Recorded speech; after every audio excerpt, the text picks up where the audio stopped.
hear a loud good afternoon just to make sure everybody's awake post-lunch session and all that. So I'll try and make it as interesting as possible. Now, the first thing that strikes me as I sit on this panel is that I've got these, really young things sitting on the other side of me. And I sort of feel like a fossil sitting here. And while this was on, while I was thinking like this, I was also thinking, what was I doing at their age? Was I even achieving half the things that they've achieved? And I realized that at their age, I was probably obsessing about Rajesh Khanna and Dimple Kapadia and pinning Twinkle Khanna's picture onto my cupboard just so that I'll have a baby just like her. So that was the limit of my ambition. But many congratulations to all of you that, so early in life you've achieved all this. And to start the afternoon, after all, these books are theirs. It's their work of labor and love. So I will go alphabetic and invite Anisha to talk us through her book. What stands out for her? What does her soul say about her book? And try and convey all this to us so that we want to rush out and buy it. Right? Anisha, go for it. Thank you so much. So this is my novel. It's my debut novel. It's called Girls Who Stray. And it's been published by Bloomsbury last year. So I started writing this book a very, very long time ago, almost 7 to 8 years ago. And when I started writing, I didn't know what I was doing. I had no idea. But I was just very, very compelled to write about certain things. Feelings of alienation, feeling like, the world is moving at a very fast pace. You're not able to keep pace with things, feeling like the economy is moving at a very fast pace. And I think a lot of these feelings that I was feeling, a lot of other young people were also feeling. And then that was one sort of theme that was running through my head. And then the other thing was about, I lived in Delhi some time ago. I'm from Bombay, but I went to Delhi to work in publishing, and I worked at a bookstore. And while I was in Delhi, the protests against Nirbhaya's rape were taking place. And I was not really involved in the protests, but I was kind of witness to them. And I felt for the first time at a very public level, in an urban elite kind of context, was, people were really questioning misogyny, patriarchy, these kind of things. And so I wanted to capture the fervor of the moment, and it really felt like something momentous and something huge was taking place. And so I wrote this long scene of this young woman walking around Delhi, and she's facing heartbreak herself. She's going through a breakup. And so she's musing on the misogyny that she faces and kind of juxtapose that with the political kind of misogyny. So I was very interested in these kind of, in these things. So I wrote 2 very long scenes of one, this girl sitting in this mall and just getting anxious about the modern world and not knowing what to do. And then the other of this girl walking around Delhi. And after I wrote these scenes, I thought this is interesting, but do I want to bring it all together? And shall I try to bring it all together? And it's only much later that I thought I could attempt to bring it all together through the narrative of a thriller, which is a crazy idea because thrillers are usually, they have to be very tight and focused. And my novel was extremely sprawling and all over the place. But I tried my hand at it, and the thriller itself is based on a real-life case, the Nithari Noida serial murders. And through that case, I attempted to again comment on inequality and all kinds of things. So that's a gist of what my book is about. Yeah. Oh, I think you've described it beautifully. I have some thoughts. I've been reading your book, and every night, after I read a few pages, 10 pages or 12 pages, I say, I don't know whether I want to read this again tomorrow because it disturbs you at so many levels. It sort of talks to your conscience. And all of us, I think what Anisha has achieved is to actually delve into the conscience of every single human being. It's not just a book. I will not call it a book. It's a very layered commentary on society. It speaks to several layers in our own mind, you know, and there's not a single person who will not find a situation that has either happened in their life or they've thought about or they've done, you know, right, wrong, indifferent, whatever it may be. Whether it's a parent who's been a little relaxed towards bringing up their child or not given it enough attention. And so I'm just wondering where in your mind did you go actually? How deep did you go into society? How deep did you go into your own mind to dredge up these? And frankly, you know, if I were to give an artist her book and say, just take 10 paragraphs out of it and make paintings, and you'll see all of India on it. I promise you that. So where did you go? You know, it's like very deep, very layered, very disturbing. Thank you. Disturbing, I don't mean as a criticism, but it sort of does something, you know, inside where you feel. And then next day you want to go back. No, I want to read it. You know, it's like that kind of a book. So tell us, how deep did you go and what goes on in your mind when you write all this? Thank you so much. I'm really touched. It's very sweet of you. Yeah, I mean, I guess I have a disturbed mind. I don't know what else to say. I mean, I did go very deep, but I did feel like there was a lot of churn that was going on in my head for many years. And I spoke about it with friends and stuff, but not at the level of depth that I wanted to. And this book allowed me to, to explore the depths of my own mind, as well as explore the depths of just observations that I was having about the world and society and all of that. I mean, I just wrote out of a place of intuition and from my heart. I wasn't conscious of, let me get deep or anything like that. I think when you write from a really deep place, it kind of just flows from there without you having to kind of overthink it. And somewhere deep inside you, you know that, this is working and you yourself are interested, right? Like the thing about writing is you do, especially fiction, I mean, you do it in isolation, it's just you and the work. And so you can only know for yourself to some extent. And that's also the beauty of it, I think. So yeah, I mean, I just wrote from a deep place, and that's all it was. Yeah. Okay. Final question from you. Would you also say that today's younger generation, a lot of them think like your protagonist? Is that a sign of the times? I mean, I hope not. And a following thing to that. Instead of calling it girls who stray, did you think of calling it parents who stray? So I hope that the young generation is not like the girl in my book, because she's really an aberration in some sense. But I do think that a lot of the feelings about, the anxiety of living in the modern world and feeling with social media and technology and all of these kind of things, there are definitely parallels. But the choices she makes for her own life is very unique to her, and I hope they do not follow her path at all. And the question on the title. I somehow got away with the feeling that it was more about parents who stray rather than girls who stray. Because if her parents, and many other parents that are indirectly featured in the book, if they had been different, maybe the children would have been different. Is that also a sign of the times that we live in?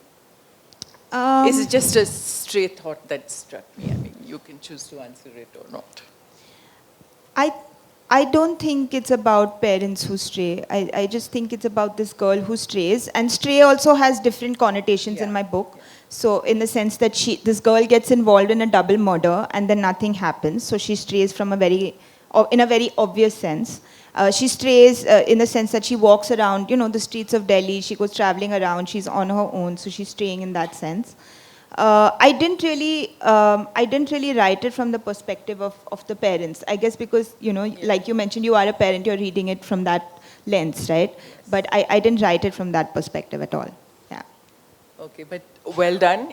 And the reason that we have not spoken about specifics is because it'll be like a spoiler. We want you to be curious enough to go out and buy the book. So I hope we achieved that. And thank you, Anisha. Let's Thank you. move on to Divyata now and hear from her about the book/books that she has written. Maybe she'll also tell you about that it's a sequel.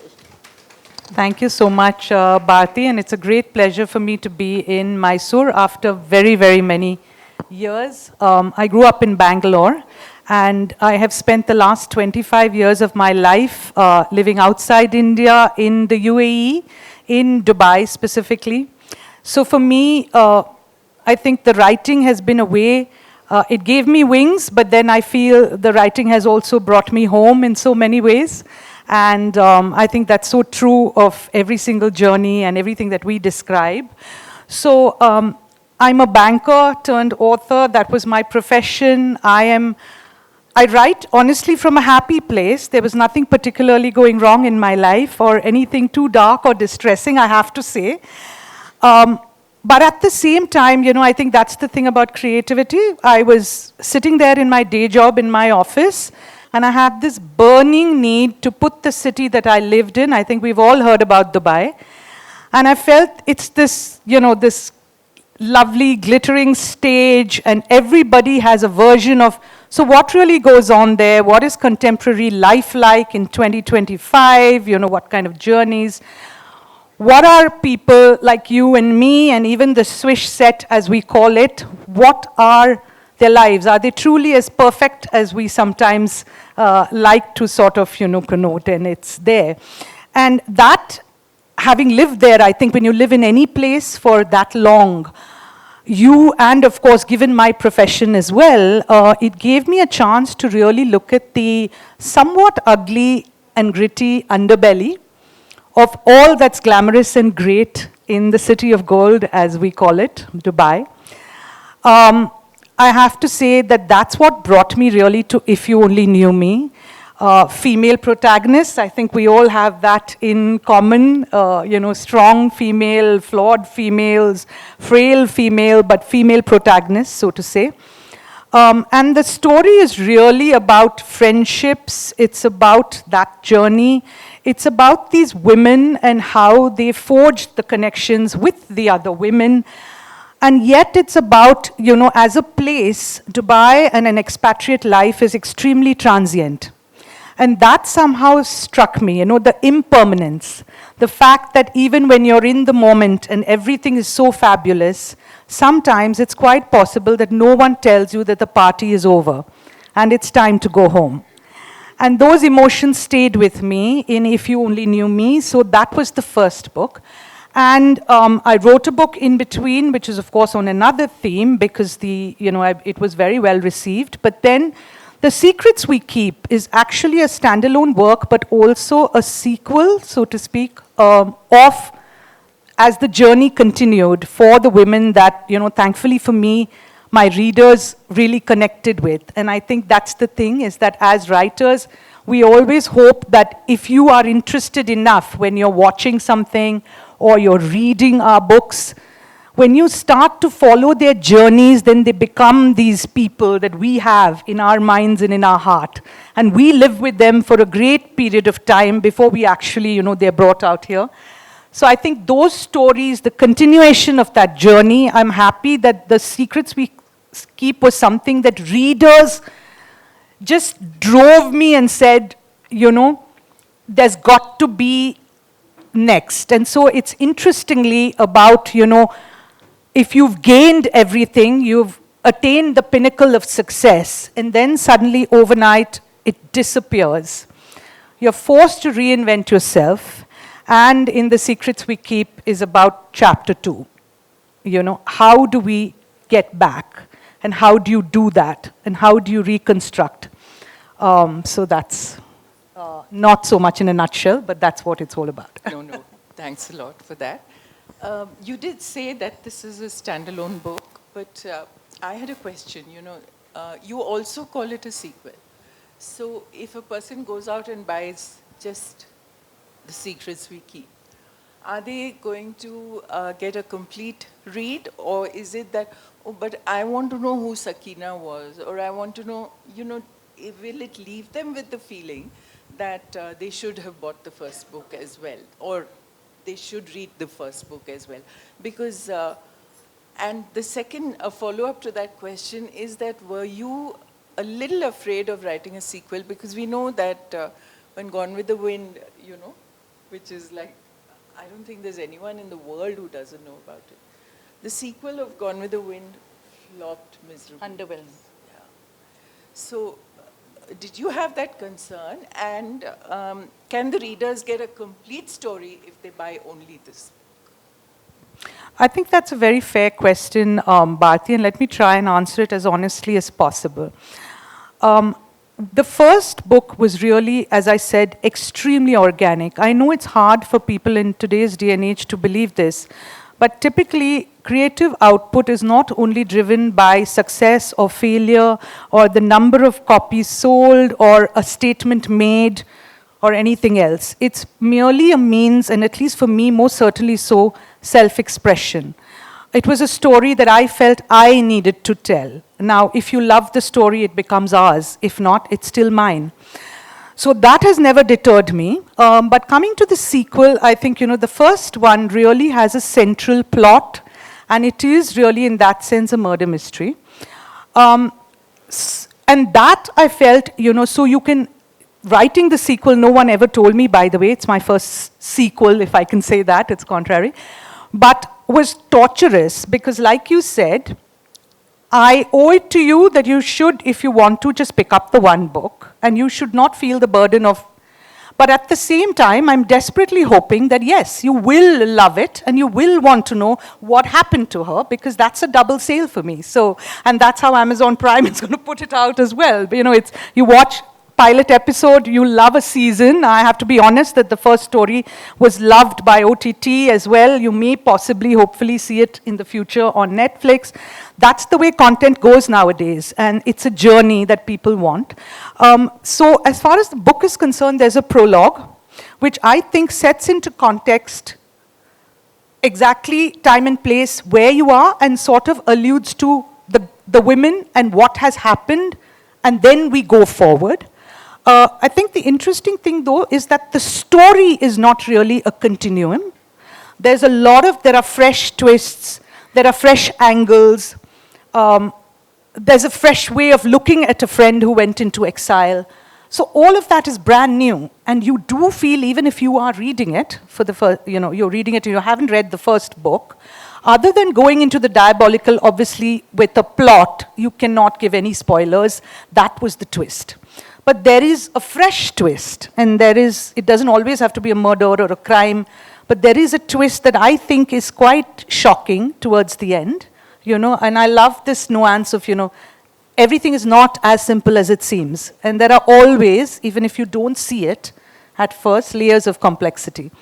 And I think that is where I've sort of tried to go with this, without replicating anything in the first, alluding to that, taking the journey forward as realistically as possible.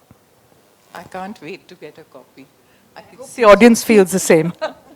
Do you all feel the same?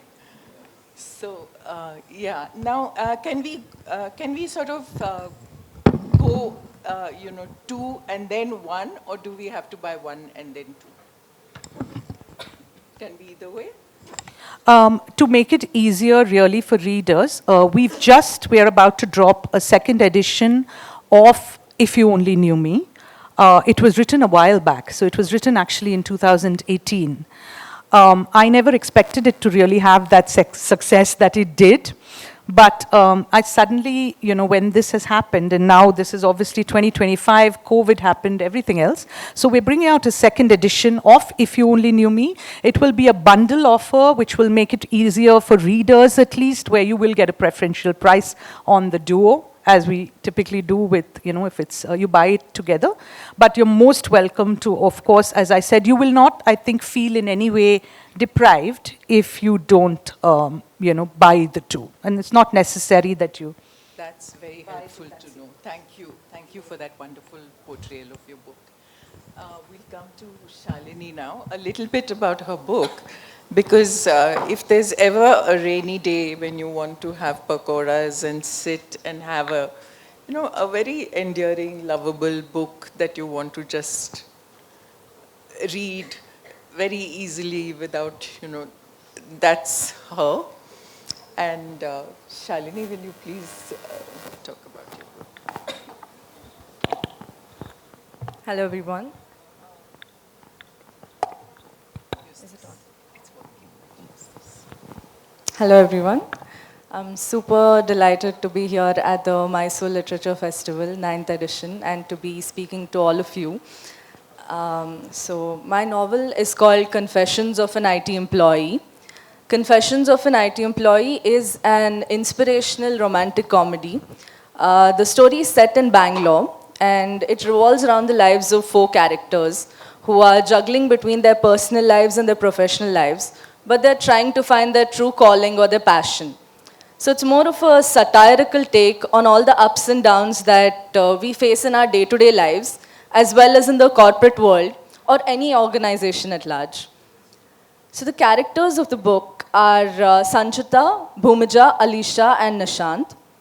Sanchita is a conformist in the sense that throughout her life, up until where the story begins, she's lived by societal standards. She's always been doing what was expected out of her, and not so much coming from her own heart. So she's the sort of person who is constantly trying to please her boss, her boyfriend, and her parents, and failing miserably. So what happens when the monotony of day-to-day life sets in, and it kind of, along with it, it brings in depression in the long run. Her childhood dream is the last thread of hope that she can hold on to. She is the sort of person who represents someone who's juggling between their dream job and their day job, while just trying to go through the day-to-day motions of life and making the best out of it for herself. Bhumija is a village girl who has moved into the metropolitan city for the first time. She's living away from her family and friends for the first time. So generally when we move out of our town and we end up in a different city, you have the sense of newfound freedom. But it also comes with a tinge of longing for your home, for familiarity. So that is what Bhumija is going through. She's an amicable girl, and she's very adaptable, flexible. With her newfound sense of freedom, she kind of loses her inhibitions to fit into the urban world. But does it ultimately give her the love and acceptance that she's seeking in the metropolitan city to just break into this corporate clique? Or does it leave her with an identity crisis such that she's not able to even remember who she was before she, or rather recognize who she was before she came into the metropolitan city? That is a dilemma that we're dealing with in the book. Nishant is a happy-go-lucky character. But behind his happy-go-lucky attitude, he is suffering from crippling insecurity, such as he feels that he is being overshadowed by his super successful siblings and friends. He's the sort of person who thinks that everybody around him has got it all figured out in terms of their professional life and their personal life. He sees that his friends and siblings are moving abroad to pursue their higher studies, or work in foreign organizations. And there's another set of people who are really good, he feels that they have this innate creative talent in them. And they are doing well in creative fields. Nishant feels that he's neither academically gifted, nor he has any sort of creative talents. So he ends up whiling away his life, getting spent at bars, But ultimately, does he find a reason or purpose in life to wake up every morning? Does he find his ikigai, his passion in life? That is what he's dealing with in the book. Alicia is drop dead gorgeous. She is witty, she's smart, she's funny. And to an outsider, it looks like, you know, she's got it all figured out and she's a well put together person. But only Alicia, actually even Alicia doesn't know the sort of, you know, how broken she is on the inside. And what happens when she has to come face to face with her inner demons. That is what Alicia's character arc deals with. So she plans to move to the United States with her long-term boyfriend. But what happens when fate pulls the rug from beneath her feet? So on a deeper sense, Confessions of an IT Employee deals with overcoming depression, battling societal norms, finding your true calling or your passion in life, and following your dreams. Actually, thanks a lot. You know, these are all important books in today's time because, especially Anisha's book, when you actually read between the lines, you really get an idea of what, and it validates all the doubts you had about the software, you know, industry, that it's an inward-looking industry, and the lack of interaction. And I'm ready to be corrected on this. I don't mean to criticize this industry, but the fact that you're interacting with a machine the whole day, and when an outsider walks into a software office, let's say, you know, they look at the carpeted floors and the air-conditioned thing and the, you know, happily painted walls and this and that. Get away, you know, it's easy to kind of get blown away by the glitz, but when you feel the loneliness coming out when you read this book, the loneliness among the employees, because the whole day interacting with the machine, they don't even know that it's raining outside. You know, they go and press their nose against a window and say, oh my God, it's raining. You know, not to see a ray of sunshine. And these are the things that come out when you read between the lines. Though it might not be said, it's very poignant and it kind of validates everything that we thought. And yet you can't wish this industry away. So how can you sort of make it better for them? And there's every character in her book. There's the weasel, there's the diva, there's the people pleaser, you know. So while she's not directly saying so and so, so and so, you can clearly see the weaknesses of human beings when they put together, how they play one against the other, and this is true of any kind of field that we're in, but more so over here because they're all cloistered, and then, you know, the fact that if there is ill health among the software industry because they're eating all the time.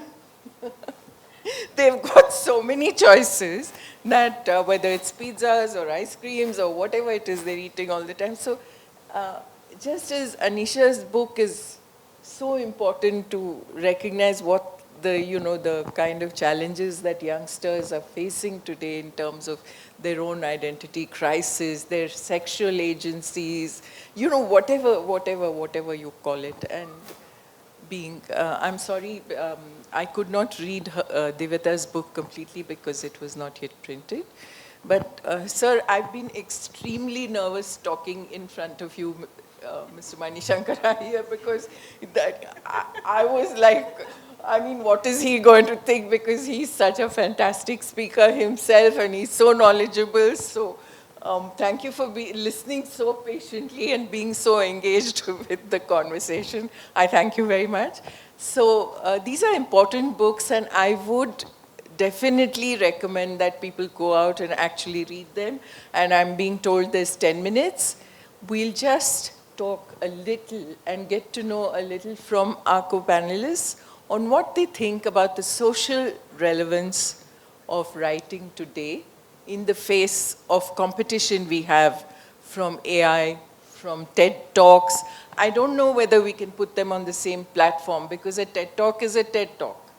And AI can never replace the human mind in that sense. But what do they think? Let's know, because they are the ones who are going to be facing the future of all this barrage of new tools that we are being faced with every day. So shall we go with Anisha first? Thanks. Yeah, I mean, there is a lot of conversation now amongst writers and readers, given the predominance of AI in our lives and how big a deal it has become, and in such a fast pace of time, right? I think ChatGPT I just about heard of it a couple of years ago, and before you know it, like everybody's using it, everybody's on it. So, In fact, I have an interesting side. Like, you know, when I asked ChatGPT for something, it said, "I'm sorry, I don't understand what you're asking for." Whereas a human mind, understand or no understand, will give an opinion.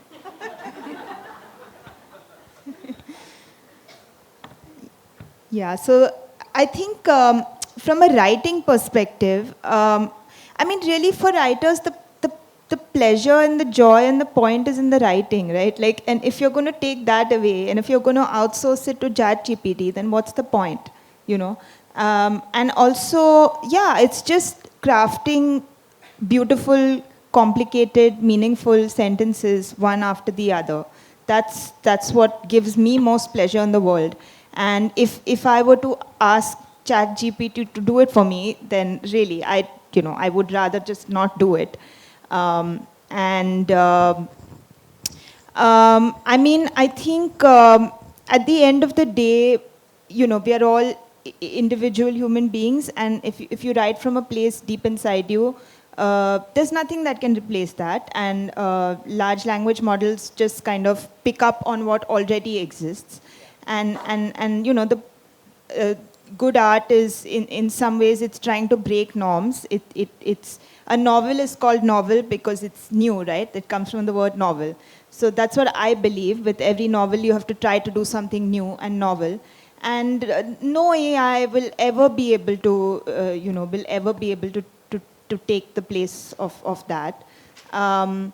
And I think we should not be afraid at all. I mean, no matter the hysteria around it, we should just go on and do our thing. Yeah. Thanks. I'd like to follow that up with a question for Divyata. Divyata, do you think any of these tools that we're being given now to aid or help our writing can actually replicate lived experiences? Is there anything that can replace lived experiences? No, and I think that's why it is, that's the brilliance of the human mind and of creativity, is that really machines are machines, and it's as brilliant as they are being taught now, and LLMs and AI, and we're hearing so much, as Anisha was saying, the last couple of years, it has just exploded, not just writing, but every field, where in corporate life as well.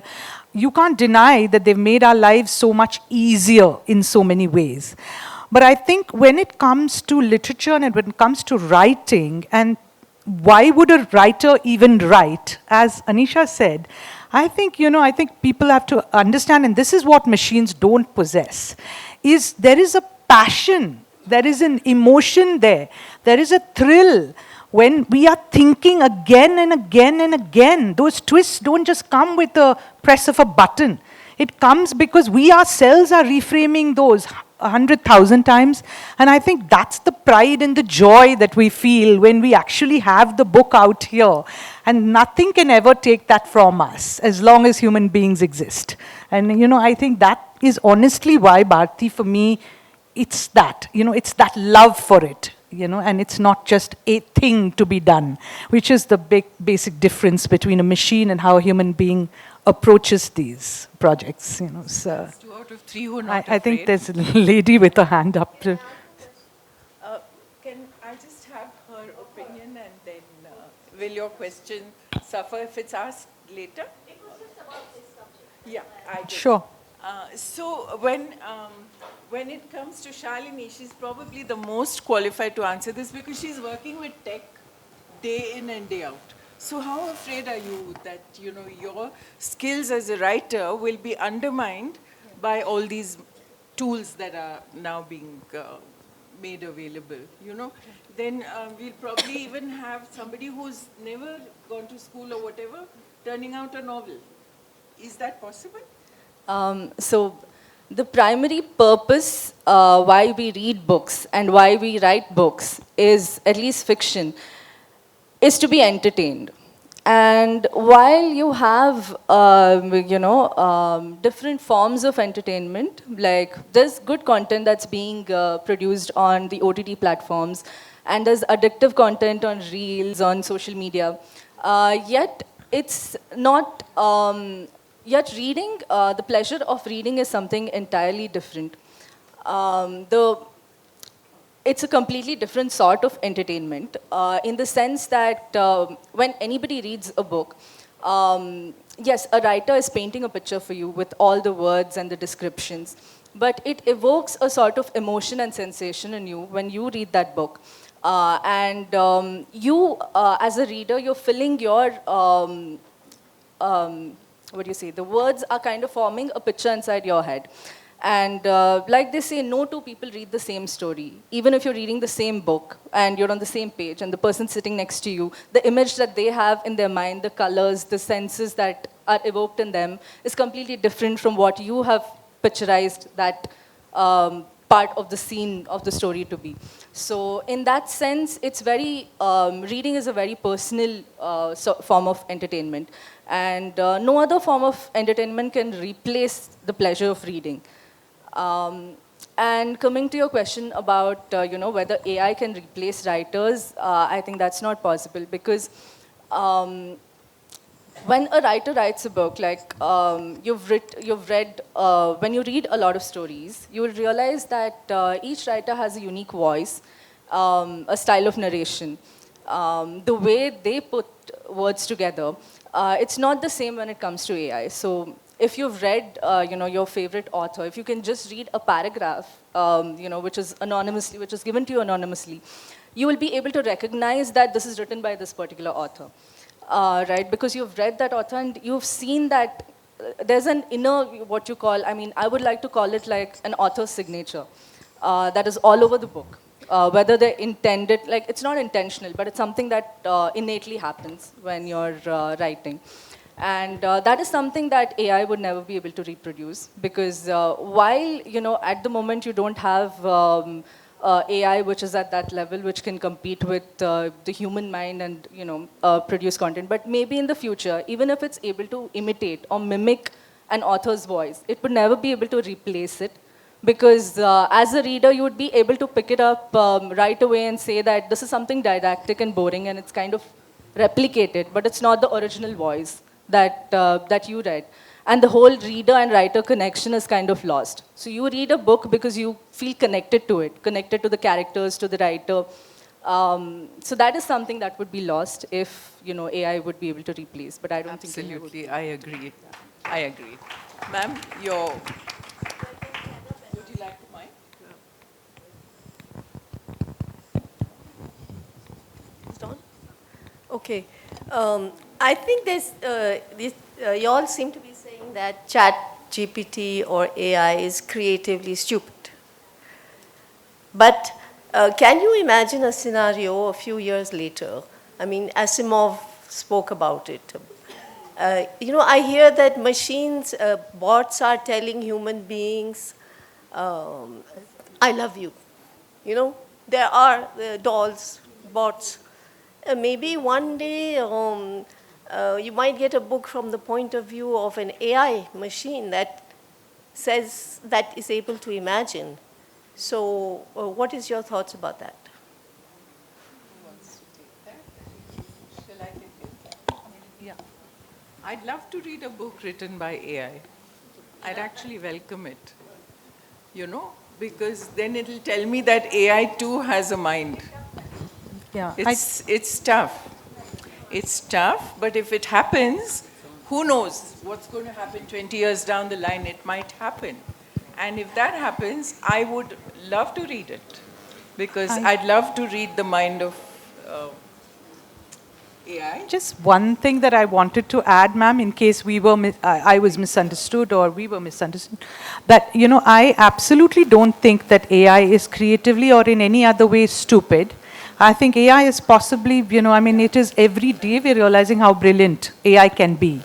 We're just saying that it doesn't take away from the fact that the greatest thing ever is still the complexities, the layers, the everything else of the human mind, because we can keep on and on and on reinventing those things. And so, yes, it's sort of jogging us on as well. It's provoking us to do much more. We can never take it for granted anymore.